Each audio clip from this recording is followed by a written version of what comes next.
اثر بھی نہیں ہوتا ایسی نصیحت میں۔ حدیث میں ہے مسلم کی، اپنے نفس سے آغاز کرو، پہلے اس پر صدقہ کرو۔ سب سے پہلا صدقہ انسان کا کیا ہونا چاہیے؟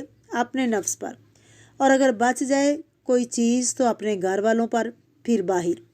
اس کے بارے میں ایک واقعہ بھی ملتا ہے۔ نبی کریم صلی اللہ علیہ وسلم کی خدمت میں ایک بچہ یہودی تھا، آپ کا خادم تھا، بیمار ہو گیا، قریب تھا کہ مر جائے۔ نبی کریم صلی اللہ علیہ وسلم نے اسلام کی دعوت دی۔ اس نے اپنے باپ کی طرف دیکھا کہ میں کیا کروں؟ باپ نے کہا مسلمان ہو جاؤ۔ وہ بچہ مسلمان ہو گیا اور فوت ہو گیا۔ آپ صلی اللہ علیہ وسلم نے فرمایا الحمدللہ، اللہ کا شکر جس نے اسے میری وجہ سے آگ سے بچا لیا۔ اس بچے کے باپ نے اپنے بچے سے کہا تھا ابو قاسم کی بات مان لو، مسلمان ہو جاؤ، لیکن خود مسلمان نہیں ہوا۔ ایسے باپ بہت سے ہوتے ہیں جو خود بچوں کو کہتے ہیں نماز پڑھو، خود نہیں پڑھتے۔ بہت سے لوگ کہتے ہیں بچوں کی تربیت کیسے کریں۔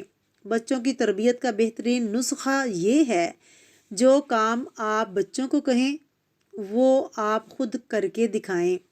اگر کوئی کام آپ خود نہیں کرتے، بچوں کو کہتے ہیں، تو وہ تو بچے ہیں، وہ کیسے کریں گے؟ ان کو رول ماڈل چاہیے۔ آج ہمارے بچوں کی اصلاح کیوں نہیں ہوتی؟ کیونکہ ہمارے بچوں کے سامنے رول ماڈل نہیں ہے۔ وہ سچ کیوں نہیں بولتے؟ کیونکہ ان کے سامنے سچ بولنے والے نہیں ہیں۔ وہ نیکی کا کام کیوں نہیں کرتے؟ کیونکہ ان کے سامنے نیکی کرنے والے نہیں ہیں۔ ہمیں عملی مثالیں قائم کرنے کی ضرورت ہے۔ تو اس میں بنی اسرائیل کو ڈانٹ پلائی جا رہی ہے کہ ان کے علماء کو خاص طور پر کہ دوسروں کو واعظ کرتے ہو، خود عمل نہیں کرتے ہو، حالانکہ تم کتاب پڑھتے ہو۔ ہمارے لیے کیا سبق ہے؟ نصیحت کرنے سے پہلے خود عمل کی ضرورت ہے۔ حدیث ہے، حضرت انس سے روایت ہے، آپ صلی اللہ علیہ وسلم نے فرمایا شب معراج میں میرا گزر کچھ ایسے لوگوں سے ہوا جن کے ہونٹ اور زبانیں آگ کی کینچی سے کاٹی جا رہی تھیں۔ استغفر اللہ۔ میں نے جبریل علیہ السلام سے پوچھا یہ کون لوگ ہیں؟ جبریل علیہ السلام نے بتایا کہ آپ صلی اللہ علیہ وسلم کی امت کے واعظ اور خطیب ہیں۔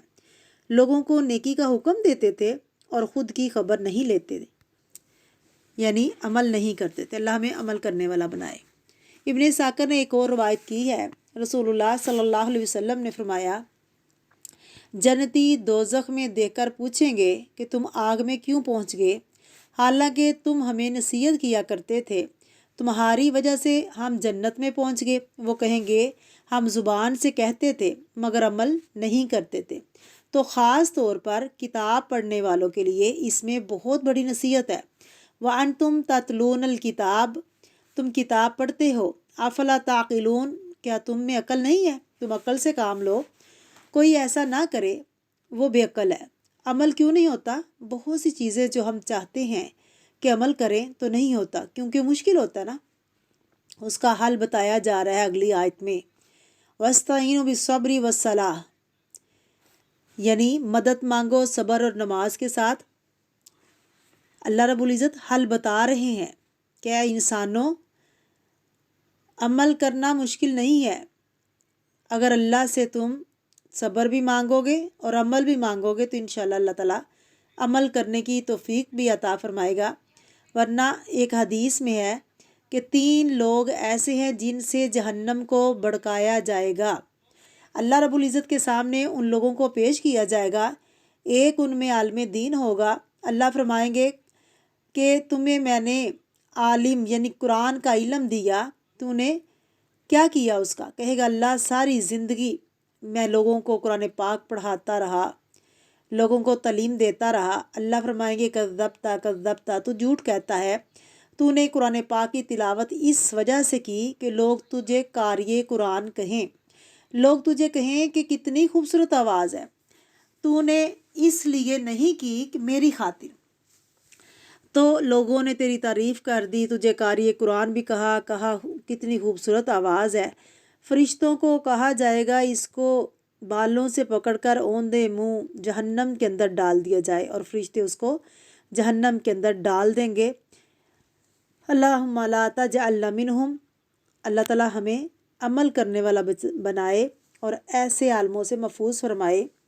وآخر دعوانا ان الحمد للہ رب العالمین، سبحانک اللہم وبحمدک، اشہد ان لا الہ الا انت، استغفرک واتوب الیک۔